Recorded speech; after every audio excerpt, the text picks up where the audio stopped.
Everyone, welcome back on this channel. In this video, we are going to discuss chapter number 10th of class 9th NCERT Science, and this is the fourth part of our this chapter, and we are going to discuss from the topic thrust and pressure. So देखते हैं कि thrust and pressure क्या होता है. हिंदी में thrust को बोलते हैं प्रणोद एंड जो हमारा प्रेशर होता है उसको हम बोलते हैं दाब. सो देखते हैं प्रणोद और दाब यानी कि thrust and pressure होता क्या है. So have you ever wondered why a camel can run in a desert easily? क्या आपने कभी सोचा है कि ऊंट जो है रेगिस्तान में आसानी से क्यों दौड़ पाता है? Why an army tank weighing more than 1000 ton rest upon a continuous chain? कि और जो सेना का जो टैंक होता है जिसमें बहुत ज़्यादा भार जो कि हजारों टन से भी ज़्यादा भार जो है भरा होता है वो एक चैन पर एक कॉन्टिन्यूस चैन पर वो टिका होता है. मतलब चैन के सहारे ही वो जो टैंक है वो चलता है. वाई अ ट्रक और अ मोटर बस हैज़ मच वाइडर टायर्स. किसी बस या फिर जो ट्रक है उसके जो पहिए होते हैं जो टायर होते हैं वो क्यों इतने चौड़े होते हैं. And why cutting tools have sharp edges. और जो हमारे अलग अलग चीज़ों को काटने वाले जो टूल्स है औजार हैं उनके जो धार होती है उनके जो एजेज होते हैं किनारे होते हैं वो क्यों इतने नुकीले होते हैं क्यों इतने तेज होते हैं. In order to address these questions and understand the phenomena involve it helps to introduce the concept. तो हमें ये सब जो है of net force in a particular direction that is thrust. तो अगर हमें ये पता करना है कि सारे क्वेश्चंस के आंसर हमें जानने हैं तो हमें समझना होगा कि अगर कोई भी ऑब्जेक्ट या किसी एक पर्टिकुलर डायरेक्शन में जो है फोर्स लगाता है यानी कि एक थ्रस्ट जो है वो यहाँ पर मतलब मेन रोल प्ले करता है कि ये सब जो फिनोमिनाज है उसको एक्सप्लेन करने में. मीन्स कि हम बोल सकते हैं कि अगर हमें इन सभी को समझना है तो हमें थ्रस्ट का कंसेप्ट हमें बेसिकली समझना होगा कि थ्रस्ट क्या होता है. यानी कि थ्रस्ट क्या है, एक पर्टिकुलर डायरेक्शन में फोर्स लगाना. आप यही समझ लो कि एक पर्टिकुलर डायरेक्शन में फोर्स लगाना is thrust. And the force पर unit area acting on the object concern. तो हमें एक तो थ्रस्ट के बारे में पढ़ना होगा अगर ये क्वेश्चंस के आंसर हमें पता करने हैं. एंड सेकंड हमें फोर्स पर यूनिट एरिया यानी कि प्रेशर के बारे में हमें पढ़ना होगा. Let us try to understand the meaning of thrust and pressure by considering the following situation. तो हम यहाँ पर समझने की कोशिश करते हैं कुछ एक्टिविटीज़ की हेल्प से कि थ्रस्ट एंड प्रेशर होता क्या है. Situation 1, you wish to fix a poster on a bulletin board. तो आपको एक बुलेटिन बोर्ड पर आपको एक पोस्टर जो है वो फिक्स करना है, वो लगाना है कुछ इस तरीके से. To do this task you have to press drawing pins with your thumb. तो इसको आपको लगाने के लिए आपको जो ड्राइंग पिन्स है वो अपने थंब से उसको प्रेस करके लाइक दिस उसको जो है प्रेस करना पड़ेगा. ठीक है, ताकि वो आसानी से फिक्स हो जाए. You apply a force on the surface area of head of the pin. तो आप फोर्स कैसे लगाओगे, जहाँ पे पिन है उसके सरफेस एरिया पर एक फोर्स लगाओगे. ठीक है, and this force is directed perpendicular to the surface area of board. और ये बोर्ड के सरफेस एरिया के परपेंडिकुलर डायरेक्शन में ये फोर्स लगेगा. This force act on a smaller area at the tip of pin. तो ये फोर्स जो है वो बहुत ही कम एरिया पे लगेगा एंड हम बोल सकते हैं कि पिन के टिप पे ये फोर्स लगेगा. सो हमें एक पोस्टर को बेसिकली हमें फिक्स करना है तो हमें ड्राइंग पिन्स को प्रेस करना होगा थंब की हेल्प से और perpendicular to the board direction में. अब हमारे पास सेकंड सिचुएशन है. सेकंड सिचुएशन में क्या है, you stand on loose sand.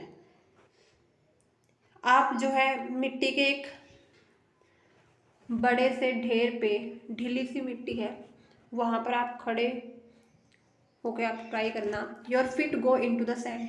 आपके जो पैर है वो रेत में धंस जाएंगे. Now lie down on the sand. अब आपको पहले तो आपको सैंड पे खड़ा होना है यानी कि रेत पे आप खड़े होके देखिए एंड फील कीजिए कि आपके जो पैर है वो धंस जाएंगे. एंड अब आपको सेकेंड कंडीशन में लेटना है रेत पर. तो आप you will find that your body will not go that deep in the sand. तो आपको ये ऑब्जर्व होगा कि जैसे पहले आपके जो पैर थे वो काफ़ी ज़्यादा रेत में चले गए थे, अब आपको लेटने के बाद आपकी जो कंप्लीट बॉडी है वो इतनी ज़्यादा नीचे नहीं जाएगी, यानी कि वो नहीं धंसेगी। In both the cases force exert on the sand is the weight of your body. और दोनों ही केसेस में ध्यान देने वाली बात ये है कि पहले भी आपने अपने फुट पे, पैरों पे खड़े होके आपने अपनी पूरी बॉडी का ही वेट लगाया था, एंड सेकेंड कंडीशन में जब आप उस रेत पर लेट गए हो तब भी आपने उतना ही फोर्स लगाया है। Weight is the force which acting vertically downward. लेकिन हमें ये भी पता होना चाहिए कि जो वेट है वो क्या होता है। वेट एक फोर्स होता है जो कि वर्टिकली डाउनवर्ड एक्ट करता है। Here the force is acting perpendicular to the surface of the sand. यहाँ पर जो फोर्स है वो एक्ट कैसे कर रहा है, मान लो ये सरफेस, ये हमारा रेत है, तो इसके परपेंडिकुलर डायरेक्शन में वो फोर्स एक्ट कर रहा है।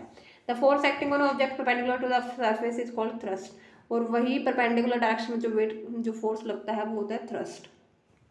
When you stand on loose sand, the force that is the weight of your body is acting on an area equal to area of your foot। तो जैसे कि आपका पाँव है, तो उस कंडीशन में जब आप खड़े थे तो उस कंडीशन में जो ये फोर्स था वो कैसे एक्ट हो रहा था, वो आपके फुट के द्वारा, ठीक है,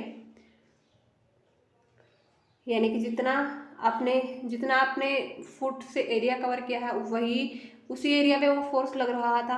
when you lie down the same force act on area equal to contact area of your whole body. And वही सेम फोर्स अब आपकी पूरी बॉडी के कॉन्टैक्ट, जो आपकी पूरी बॉडी वो कॉन्टैक्ट में आई है सरफेस के, तो अब वही फोर्स पूरी बॉडी लगा रही है।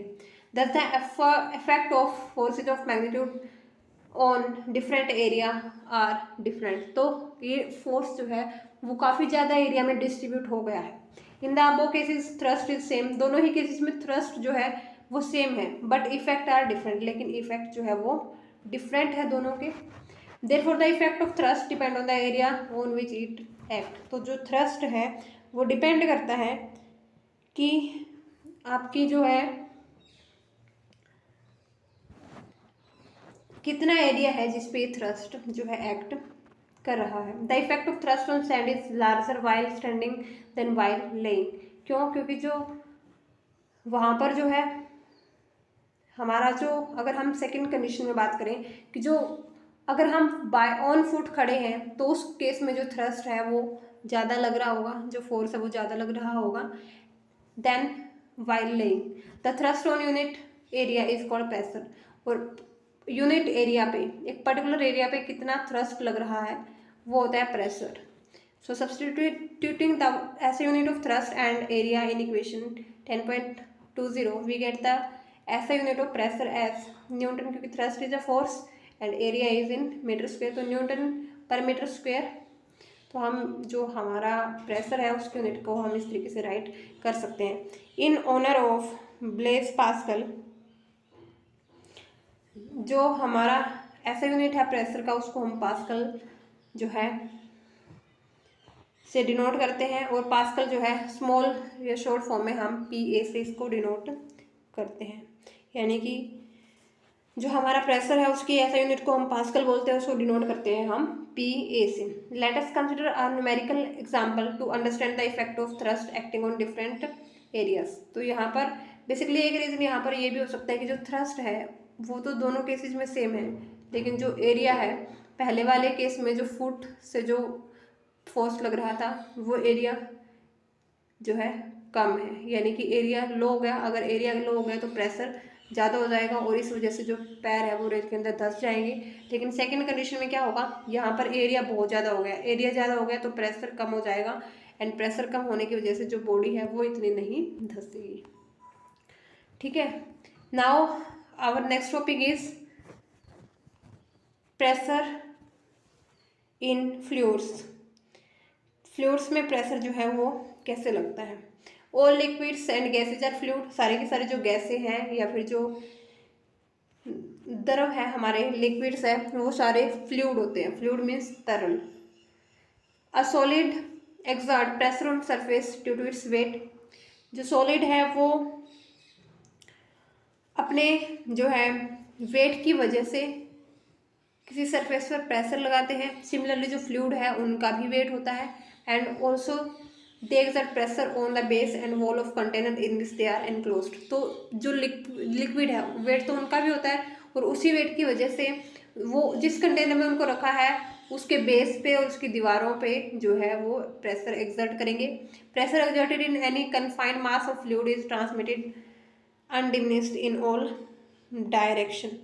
तो अगर हम प्रेशर की बात करें किसी कन्फाइंड मास ऑफ फ्लूइड में, तो वो हर डायरेक्शन में जो है वो ट्रांसमिट हो जाता है, वो कम नहीं होता, वो हर डायरेक्शन में जो है वो प्रेशर ट्रांसमिट हो जाता है। यानी कि अगर हमने किसी कन्फाइंड मास की जो है मास ऑफ फ्लूइड का अगर हम प्रेशर की बात करें तो वो हर डायरेक्शन में, किसी कंटेनर में अगर हमने उसको रखा हुआ है तो हर डायरेक्शन में वो जो प्रेशर है वो एक्सर्ट कर देगा। Now our next topic is buoyancy. तो बायंसी जिसको हिंदी में उत्प्लावकता बोलते हैं, देखते हैं ये क्या होता है। Have you ever had a swim in pool and felt lighter? क्या आपने किसी तालाब में कभी स्नान किया है, मतलब आप स्विमिंग आपने की है तो उस टाइम पे आपको क्या हल्का फील हुआ है? Have you ever drawn water from a well and felt that the bucket of water is heavier when it is out of water? तो और क्या आपने कभी पानी जो है किसी कुएं से पानी को खींचा है, तो अगर हम पानी को मतलब बाल्टी को अगर हम खींचते हैं तो उस टाइम पे जो बाल्टी है वो हमें पानी के अंदर जो है हल्की महसूस होती है, लेकिन पानी से जैसे ही वो बाहर निकलती है तो वो हैवियर, थोड़ी सी भारी फील होती है। Have you ever wondered why a ship made of iron and steel does not sink in sea water? और क्या आपने कभी सोचा है कि जो शिप है, जहाज है, समुद्री जहाज है जो कि स्टील या लोहे से बना होता है, वो पानी के अंदर नहीं डूबता है, but while the same amount of iron and steel in the form of sheet would sink. लेकिन अगर हम लोहे की कील डाल दें तो वो भी पानी में डूब जाती है। तो this questions can be answered by taking buoyancy in consideration. तो ऐसे क्वेश्चंस के आंसर हम बायंसी के बारे में समझ कर ही हम इनके आंसर कर सकते हैं। Let us understand the meaning of buoyancy by doing an activity. तो बायंसी का मीनिंग हम पहले समझेंगे, एक एक्टिविटी हम यहाँ पर परफॉर्म कर रहे हैं। टेक एन एम्प्टी प्लास्टिक बोतल। प्लास्टिक की आपको एक खाली बोतल लेनी है। क्लोज द माउथ ऑफ बोतल with an air tight stopper. अब एयर टाइट स्टॉपर आपको लेना है एंड बोतल का जो माउथ है वो आपको क्लोज कर देना है। Put it in a bucket field with water. अब इसको एक बकेट के अंदर डालना है जो कि पानी से भरी हुई है। यू सी दैट बोतल फ्लोट। तो आप देखोगे कि जो बोतल है वो तैरने लग जाएगी। पुश द बोतल इनटू द वाटर। अब बोतल को आप वाटर के अंदर पुश करिए, धक्का लगाइए, फोर्स लगाइए। You feel an upward push. तो आपको वापिस से एक धक्का जो है, एक फोर्स जो है वो महसूस होगा। Try to push it further down. इसको दोबारा से अंदर जो है पानी के अंदर उसको पुश करने की कोशिश कीजिए। You will find it difficult to push deeper and deeper. तो उसके बाद आपको क्या होगा कि आपको और ज़्यादा अगर आप डिप करोगे तो आपको भी डिफिकल्टी होगी, क्योंकि एक अपोजिट फोर्स आपके जो है ऊपर एक्ट करेगा। This indicate that water exert a force on the बोतल इन द अपवर्ड डायरेक्शन। तो हमें ये पता लगा कि जो वाटर है वो उस बोतल के ऊपर जो है एक फोर्स लगा रहा है एंड वो फोर्स अपवर्ड डायरेक्शन में है। The upward force exerted by water goes on increasing at the बोतल is pushed deeper till it is completely immersed. And जो फोर्स है ये वो ज़्यादा होता रहेगा। कब ज़्यादा होता रहेगा? अगर हम और ज़्यादा डीप में चले जाएंगे। नाउ रिलीज द बोतल। अब बोतल को रिलीज कीजिए, छोड़ दीजिए। It bounce back to the surface. और ये सर्फेस पे आ जाएगी। Does the force due to gravitational attraction of force act on the बोतल? तो क्या ग्रेविटेशनल फोर्स जो है अर्थ का वो इस बोतल पर अट्रैक्ट नहीं कर रहा था? इफ सो, अगर नहीं कर रहा था तो हर ऑब्जेक्ट पर फोर्स एक्ट करता है, तो ये बोतल वापस से क्यों आई? क्यों ये अर्थ की तरफ यानी कि नीचे की तरफ ये नहीं गई? So how can you immerse the बोतल इन द वाटर? और अगर बोतल वापस आ गई तो आप ऐसा क्या करो कि जो बोतल है वो इमर्स्ड हो जाए यानी कि पानी में डूब जाए। सो बेसिकली इसका रीज़न क्या है? यहाँ पर हम इसका रीजन ढूंढने की कोशिश करते हैं। The force due to gravitational attraction of earth act on the bottle in the downward direction. तो जो ग्रेविटेशनल अट्रैक्शन की वजह से जो फोर्स है वो डाउनवर्ड डायरेक्शन में ही लगता है। सो बोटल इज पुल्ड डाउनवर्ड, तो बोटल जो है वो नीचे की तरफ जो है वो आती है। बट जो वाटर है वो बोतल पर एक अपवर्ड फोर्स लगाता है एंड जो बोतल है वो ऊपर की तरफ पुश हो जाती है। We have learn that weight of object is the force due to gravitational force of attraction. तो हमें पता है जो वेट है वो एक फोर्स है जो कि gravitational force of attraction of अर्थ, मतलब ग्रेविटेशनल अट्रैक्शन ऑफ अर्थ की वजह से ही फोर्स एक्ट होता है, that is weight. When the bottle is immerse, जब हम बोतल को इमर्स करते हैं यानी कि पानी के अंदर डुबाते हैं, the upward force exert by the water on the bottle is greater then it's wait. तो जो हमारा अपवर्ड फोर्स है जो कि वाटर अप्लाई कर रहा है बोतल पे वो ज़्यादा हो गया then it's weight. So therefore ये अपवर्ड जो है अगर हम इसको रिलीज करते तो ये ऊपर की तरफ आ जाती है। अगर हमें कंप्लीटली इसको इमर्स करना है यानी कि हम चाहते हैं कि बोतल ऊपर की तरफ ना आए छोड़ने के बाद, तो उस केस में क्या होगा, ये जो फोर्स है वाटर और बॉडी का उसको हमें बैलेंस करना होगा। और उसको हम बैलेंस कैसे करेंगे, by an externally applied force acting downward. और हम एक ऐसा फोर्स लगाएंगे ताकि जो डाउनवर्ड फोर्स है वो इक्वल हो जाए to that of upward force. This force must be at least be equal to the difference between the upward and the weight of bottle. तो जितना हमारा अपवर्ड फोर्स है, ठीक है, एंड जितना हमारा जो वेट है उसका डिफरेंस, मतलब मिनिमम जो है कम से कम इतना तो होना ही चाहिए, इससे ज़्यादा हो सकता है तो जो बोतल है वो डूब जाएगी। अगर इतना इनके वेट के जितना भी होगा तो भी बोतल जो है डूब जाएगी। The upward force exerted by water on the बोतल is known as up thrust और बायंट फोर्स। एंड यही फोर्स जो बोतल पर वाटर लगाता है ताकि बोतल जो है वो ऊपर की तरफ आ जाती है, तो वो होता है हमारा अप थ्रस्ट और बायंट फोर्स। हिंदी में इसको बोलते हैं उत्प्लावन बल। In fact all object experience a force of buoyancy when they are immersed in fluid. हर एक जो फोर्स है, मतलब सारी की सारी जो ऑब्जेक्ट है उन पे ये फोर्स लगता है।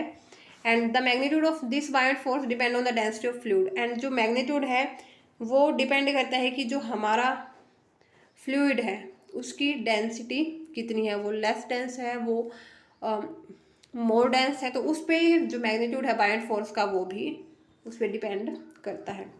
नाउ वाई ऑब्जेक्ट फ्लोट और sink when placed on the surface of water. क्यों ऑब्जेक्ट जो है वो डूब जाते हैं जब हम उनको सरफेस ऑफ वाटर पर रखते हैं। तो यहाँ पर हम देख रहे हैं, let us do the following activity at the answer for the above question. अगर हमें आंसर को रीच करना है या आंसर को फाइंड आउट करना है तो हमें ये एक्टिविटी परफॉर्म करनी होगी। So activity 10.5, take a beaker filled with water. आपको एक बीकर लेना है जो कि पानी से भरा हुआ है। Take an iron nail and place it on the surface of earth, observe what happens. तो आपको एक जो है नेल लेनी है यानी कि लोहे की कील लेनी है, उसको पानी पे रखना है एंड क्या होगा आपको ऑब्जर्व करना है, द नेल सिंक। जो नेल है, जो लोहे की कील है वो डूब जाएगी। एंड क्यों डूबेगी ये, the force due to gravitational attraction of earth on the iron nail pulls it downward. क्योंकि अर्थ का जो अट्रैक्शन फोर्स है वो इसको नीचे की तरफ खींच लेगा। There is an up thrust of water on the nail which pushes it upward. लेकिन यहाँ पर एक अप थ्रस्ट भी होगा एंड जो अप थ्रस्ट है वो इतना ज़्यादा नहीं होगा, जो हमारा डाउनवर्ड वेट है वो बहुत ज़्यादा हो जाएगा। But the downward force acting on the nail is greater than the up thrust of the water on the nail. So इस वजह से ये जो नेल है वो डूब जाएगी। सो यहाँ पर हमने देखा N iron nail sinks and a cork जो है वो इस पर पानी पर फ्लोट करता रहेगा। तो इसका भी रीज़न हमें देखेंगे, कॉर्क वाले जो है प्रॉब्लम का, उसका भी रीज़न अभी हम देखने वाले हैं। सो यहाँ पर हमें एक बीकर लेना है जिसमें पानी डालना है, इसमें अब कॉर्क को प्लेस करना है, आयरन नेल को भी प्लेस करना है, अब सरफेस पे इसको रखना है। तो ऑब्जर्व करना है कि क्या होगा, the cork float while the nail sink. जो कॉर्क है वो तैरता रहेगा एंड जो हमारी लोहे की कील है वो डूब जाएगी। This happens because of the difference in their density. तो डेंसिटी का रीज़न, मेन रीज़न है यहाँ पर, जिसकी वजह से जो कॉर्क है वो फ्लोट कर रहा है एंड जो आयरन नेल है वो सिंक कर गई है। The density of substance is defined as the mass per unit volume, यानी कि जो डेंसिटी होती है वो हमारी होती है mass per unit volume. The density of cork is less than the density of water, जो हमारा कॉर्क है उसकी डेंसिटी लेस है, उसकी डेंसिटी लेस है, यानी कि कॉर्क की जो डेंसिटी है वो लेस है then that of density of water. This means that upthrust of water on cork is greater, मतलब कि जो हमारा जो वाटर है वो उस पर अपथ्रस्ट ज़्यादा लगा रहा है, एंड जो हमारा कॉर्क है वो उस पर कम जो है वो अपथ्रस्ट जो है वो कम यहाँ पर लग रहा है, ठीक है। सो इस वजह से ये फ्लोट करता है। वाटर का जो अपथ्रस्ट है वो ज़्यादा है एंड इसका जो वेट है यानी कि ग्रेविटेशनल पुल है वो कम है क्योंकि इसकी डेंसिटी लेस है। The density of iron nail is more than that of density of water, और जो डेंसिटी है आयरन नेल की वो ज़्यादा है देन डेंसिटी ऑफ वाटर, तो इस वजह से जो अपथ्रस्ट है वाटर का वो लेस होगा then weight of nail, so इस वजह से ये डूब जाएगी। Therefore the object of density less than that of liquid float on liquid, तो अगर ऐसे ऑब्जेक्ट है जिनकी डेंसिटी लिक्विड की डेंसिटी से लेस है तो ऐसे ऑब्जेक्ट फ्लोट करेंगे, and the object of density greater than that of liquid sink in the liquid, और ऐसे ऑब्जेक्ट जिनकी जो डेंसिटी है वो लिक्विड की डेंसिटी से ज़्यादा है तो वो उसमें